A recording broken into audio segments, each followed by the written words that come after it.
ইস্তিগফার করার ৬টি পদ্ধতি জেনে রাখুন। ১. আস্তাগফিরুল্লাহ, অর্থ আমি আল্লাহর কাছে ক্ষমা চাই। সহিহ মুসলিম। নবীজি সাল্লাল্লাহু আলাইহি ওয়াসাল্লাম ফরজ সালাতের পর ৩ বার পড়তেন। ২. আস্তাগফিরুল্লাহ ওয়া আতুবু ইলাইহ, অর্থ আমি আল্লাহর কাছে ক্ষমা চাই এবং তার দিকে তওবা করি। সহিহ আল বুখারী। নবীজি সাল্লাল্লাহু আলাইহি ওয়াসাল্লাম দিনে বহুবার পড়তেন। ৩.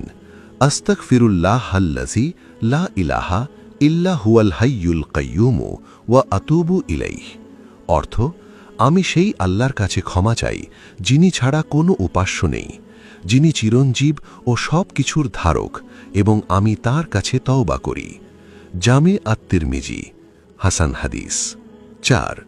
আল্লাহুম্মা ইন্নী যালামতু নাফসি যুলমান কাসীরা ওয়ালা ইয়াগফিরু যুনুবা ইল্লা আনতা ফাগফিরলি মাগফিরাতান মিন ইনদিকা ওয়ারহামনি ইন্নাকা আনতাল গফুরুর রহিম, অর্থ হে আল্লাহ, আমি নিজের উপর অনেক জুলুম করেছি, আপনি ছাড়া গুনাহ ক্ষমা করার কেউ নেই, তাই আপনার পক্ষ থেকে আমাকে ক্ষমা করুন এবং আমার ওপর রহম করুন, নিশ্চয়ই আপনি ক্ষমাশীল, পরম দয়ালু।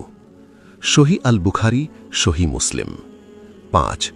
আল্লাহুম্মা আনতা রব্বি লা ইলাহা ইল্লা আনতা খালাকতানি ওয়া আনা আবদুকা ওয়া আনা আলা আহদিকা ওয়া ওয়াদিকা মাস্তাতাতু আউযু বিকা মিন শাররি মা সানাতু আবুউ লাকা বিনিমাতিকা আলাইয়া ওয়া আবুউ বিযামবি ফাগফিরলি ফাইন্নাহু লা ইয়াগফিরু যুনুবা ইল্লা আনতা, অর্থ হে আল্লাহ, আপনি আমার রব, আপনি ছাড়া কোনো ইলাহ নেই, আপনি আমাকে সৃষ্টি করেছেন আর আমি আপনার বান্দা, আমি সাধ্য অনুযায়ী আপনার অঙ্গীকার ও প্রতিশ্রুতির উপর অটল আছি, আমি আমার কৃতকর্মের অনিষ্ট থেকে আপনার কাছে আশ্রয় চাই, আপনার দেওয়া নিয়ামতের স্বীকৃতি দিচ্ছি এবং আমার গুনাহ স্বীকার করছি, তাই আমাকে ক্ষমা করুন, নিশ্চয়ই আপনি ছাড়া কেউ গুনাহ ক্ষমা করতে পারে না।